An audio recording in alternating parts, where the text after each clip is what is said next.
এর গুরুত্বকে সামনে তুলে ধরতে বড় উদ্যোগ নিল উত্তরবঙ্গ বিশ্ববিদ্যালয়ের ভূগোল বিভাগ। বর্তমান সমাজে ব্যবসা বাণিজ্যে জিআই ট্যাগের একটি গুরুত্বপূর্ণ ভূমিকা রয়েছে।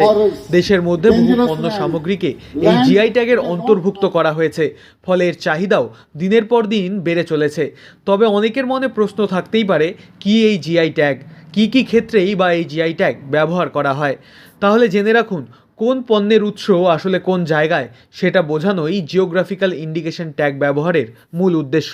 জিআই ট্যাগ হলো জিওগ্রাফিক্যাল ইন্ডিকেশন ট্যাগ, যেটি দেওয়া হয় কোনো একটি নির্দিষ্ট দ্রব্য বা পণ্যকে, যার ভৌগোলিক অবস্থানের সাথে একটি নির্দিষ্ট সম্পর্ক রয়েছে।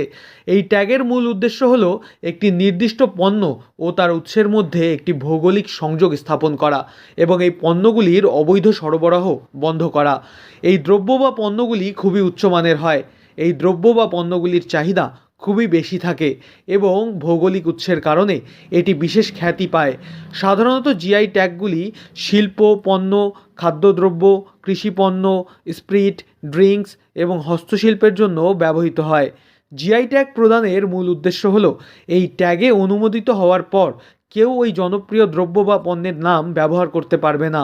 এই প্রসঙ্গে উত্তরবঙ্গ বিশ্ববিদ্যালয়ের ভূগোল বিভাগের প্রফেসর ইন্দ্রজিৎ রায়চৌধুরী জানান, পশ্চিমবঙ্গে মোট 28টি জিআই ট্যাগ প্রাপ্ত পণ্য ও দ্রব্য রয়েছে, যার মধ্যে উত্তরবঙ্গের দার্জিলিংয়ের চা, কালো নুনিয়া, তুলাইপাঞ্জি চাল, ডাল্লে খুরসানি, মালদার আম থেকে শুরু করে জয়নগরের মোয়া সহ আরও বিভিন্ন জিনিসকে সরকারের তরফ থেকে জিআই ট্যাগের অন্তর্ভুক্ত করা হয়েছে।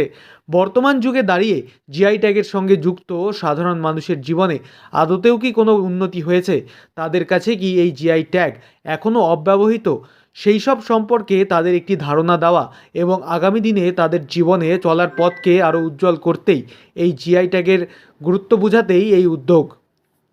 আমি doctor Indrajit Roychowdhury, convener ICSSR sponsor এবং IIARI Kolkata sponsor today's international seminar.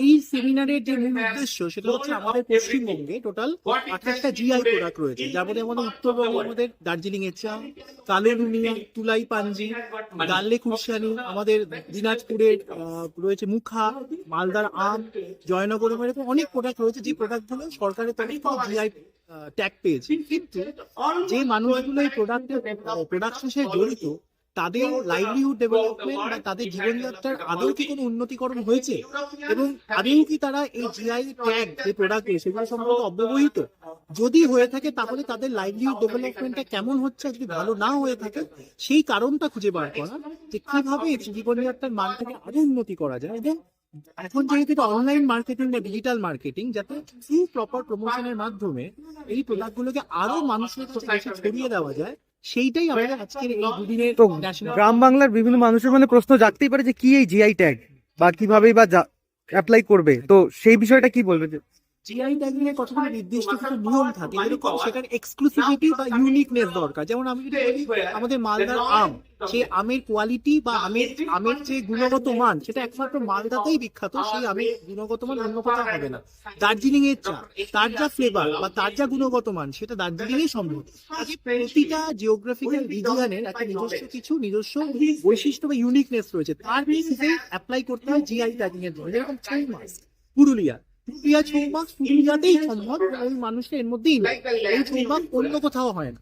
কাজে প্রতিটা সম্পদ বা প্রতিটা প্রোডাক্টের নিজস্বতা দিতে কিছু মানুষ সরকারের কাছে অ্যাপ্লাই করে যাতে জিআই ইন্ডিকেশন করে। জিআই ইন্ডিকেশন মানে ন্যাশনাল রেকগনিশন, এবং ন্যাশনাল রেকগনিশনের মাধ্যমে আলটিমেটলি এই প্রোডাক্টে যে মানুষগুলো জড়িত, তারা বিভিন্ন কর্মশালা, ওয়ার্কশপ, তারপরে হচ্ছে বিভিন্ন রকম যে সরকারের উদ্যোগে যে মেলা, সেখানে বিক্রির সুযোগ পায়, সেখানে ক্রেতারা আসে, যাতে তাদের জীবনযাত্রার মানটা আরো ভালো হয়। সাধারণত দেশের বাজারে কোন কোন পণ্য বা দ্রব্য এই জিআই ট্যাগের অন্তর্ভুক্ত রয়েছে এবং এই জিআই ট্যাগের সঙ্গে যুক্ত সাধারণ মানুষেরা এর ব্যবহার জানেন কিনা, এবং বর্তমানে এই ডিজিটাল যুগে কিভাবে এই পণ্যদ্রব্যকে আন্তর্জাতিক স্তরে আরও এগিয়ে নিয়ে যাওয়া যায়, তার গুরুত্ব বোঝাতেই উত্তরবঙ্গ বিশ্ববিদ্যালয়ের ভূগোল বিভাগে আয়োজিত 2 দিনব্যাপী আন্তর্জাতিক কর্মশালা।